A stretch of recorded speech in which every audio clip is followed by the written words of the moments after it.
A friend of mine in Illinois actually knows a teacher that comes to school as a furry and wears ears and a tail and uses a litter box at the front of the classroom to relieve himself. Well, that individual in the snazzy vest who's freaking out about furries is a TV evangelist, a preacher by the name of Andrew Wommack. And while you have conservative parents across the country being tricked into and pranked into thinking that furries are now infiltrating public schools, fortunately, Wommack didn't get the message that these are usually pranks. And no, there isn't an issue with litter boxes in school bathrooms and things like that. Now, he was speaking on a right-wing show called Truth and Liberty Coalition. Wommack is a guest host of the show, and he's also the president of the organization. Now, the show previously featured Sidney Powell, Lauren Boebert, so you can kind of get a feel for what this show is really about. This is the kind of stuff you can expect. But before we get to more details on this whole furry frenzy, John, is this something you're concerned about?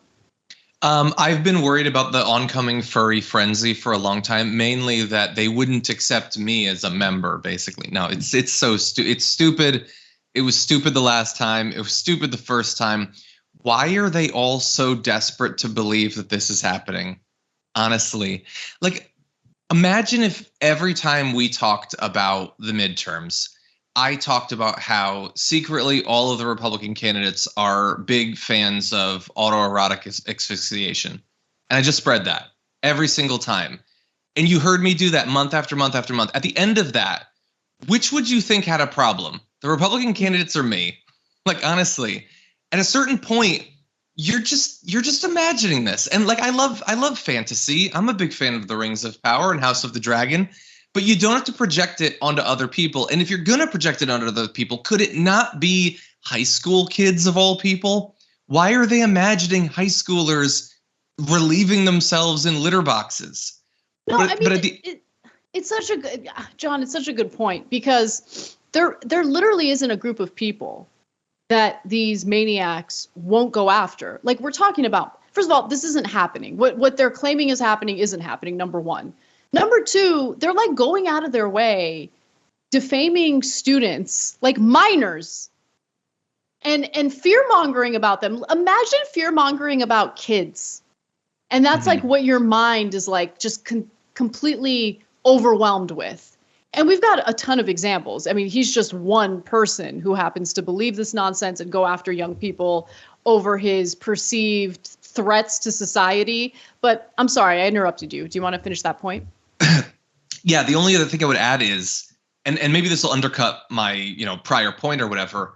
Like, let's say that it was true and there were some kids scattered, a tiny percentage, one kid at one school, most schools don't have any. Who would care? Like, yeah. I'm not ready to say that it's a victimless crime. That might be rough on the janitor. But honestly, like, of all of the bad things that can happen in schools, a kid choosing to pee into a box of sand, I feel like that doesn't even merit. And honestly, there are some advantages to it. It definitely uses less water than running the urinal. I think that it's actually far more sustainable. God.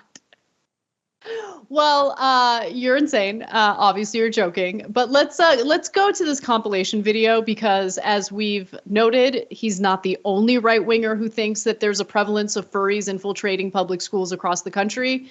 Let's watch. So let's talk about furries. It was addressed by a child a couple months ago that they are put in an environment where there are kids that identify as a furry, a cat or a dog, whatever. And so yesterday I heard that at least one of our schools in our town has in one of the unisex bathrooms, a litter box for the kids that identify as cats. If you don't know what furries are, it's where school children dress up as animals, cats or dogs, during the school day. They meow and they bark, and they interact with their school, with the teachers and that, in this fashion. And now schools are wanting to put litter boxes in the schools for these children to use. How is this sanitary? There's a school in Texas that someone identified, you ready for this, for a cat. and they made them put out a litter box. I thought it was something from The Onion. Absolutely true. Wow. That is because our principals don't stand up anymore. Right. You know, back my parents were in education, so if that would have been brought up, they would have been slapped the hell out of the classroom. Anti-traditionalism that's happening right now is on every level, it seems like. No, they're embracing lies. I mean, literally embracing lies. Okay, if some student wants to pretend like a cat and use a litter box after school, that's their prerogative, whatever. But no, the school and the school resources and the other students and teachers should not have to be put through that because it's a lie.